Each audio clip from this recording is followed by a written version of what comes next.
लाल लाल ध्वजा माई के लाल की चुनरिया हो कि लाल रंगवाना हो कि लाल रंगवाना माई के शोभेला ओहरिया हो कि लाल रंगवाना माई के शोभेला ओहरिया हो कि लाल रंगवाना लाल लाल ध्वजा माई के लाल की चुनरिया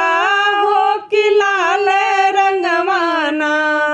माई के शोभेला ओहरिया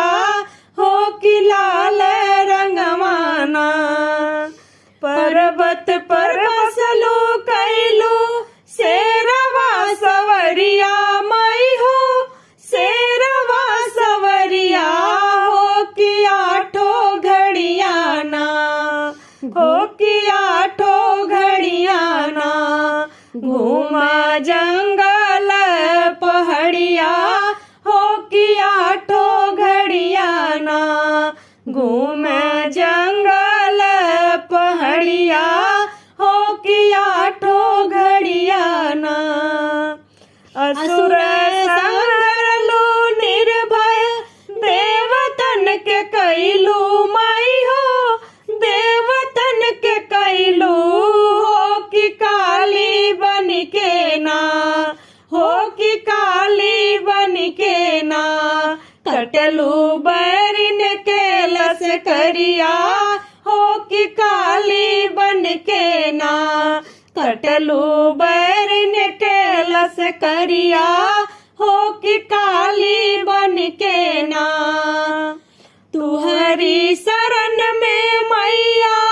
हम चली अली माई हो रंजन चली अली हो डगरिया जो हिला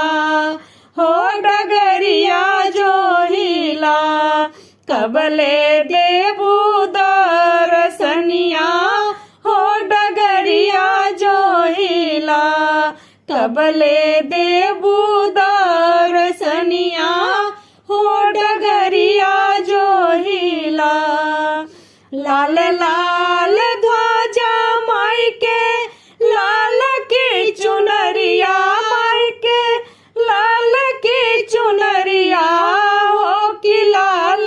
रंगवाना माई के शोभेला ओहरिया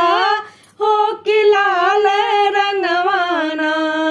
माई के शोभेला ओहरिया हो कि लाल रंगवाना माई के शोभेला ओहरिया हो कि लाल रंगवाना माई के शोभेला ओहरिया हो कि लाल रंगवाना।